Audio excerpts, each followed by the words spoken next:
Abuse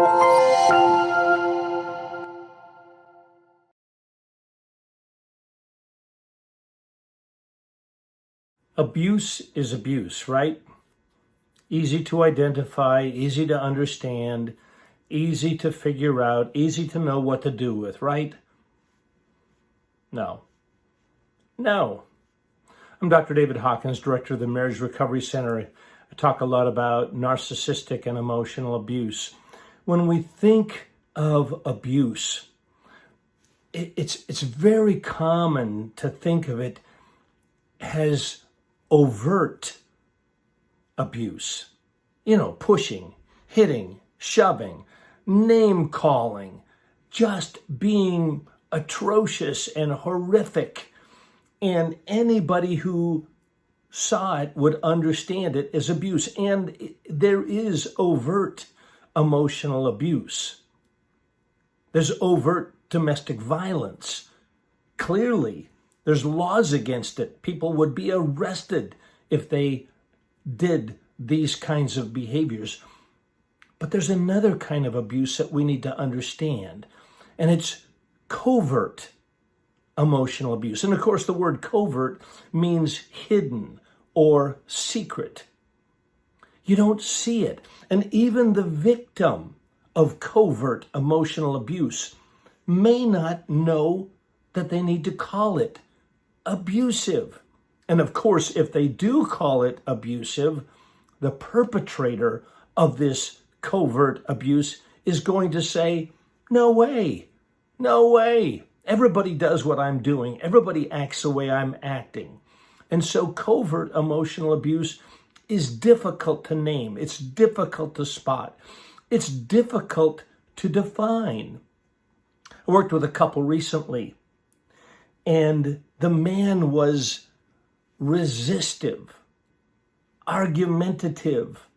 Any concern she brought to him, he flipped it back on her. Well, you do that too.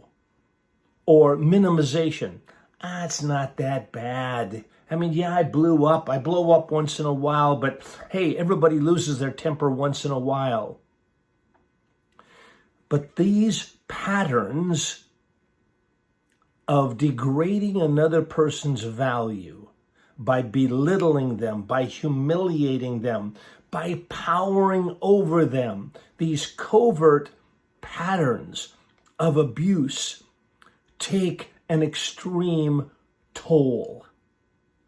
Overt emotional abuse, overt physical violence, of course, takes a toll as well. But covert emotional abuse is draining and exhausting and incredibly debilitating to the person who's being victimized by the perpetrator of abuse. So this covert, hidden, denied abuse is rampant in abusive relationships. Again, what is it? It's putting another person down. It is sarcasm. It's degrading language. It's dismissive language. It is invalidating language. She cannot bring any concern to him that he won't meet it with defensiveness, explaining, rationalizing, justifying, defending, all kinds of things that say to her, I'm not open to hearing what you have to say. Shut up. Now, he might not say the words, shut up, but his actions suggest otherwise. His actions say, I can't hear it. I'm going to defend myself. I'm going to cloak myself in this defensive armor, and you won't be able to reach me. And she can't reach him. And so subsequently, change does not happen. All right. There's a vast difference between overt and covert emotional abuse. And it is high time that we understand it and that we name it. And as we name it and understand it and describe it and call it out, that gives us some power to begin to impact it. All right, if you found this helpful, subscribe. We've got many more videos on these and other topics related to narcissistic and emotional abuse. All right, take care.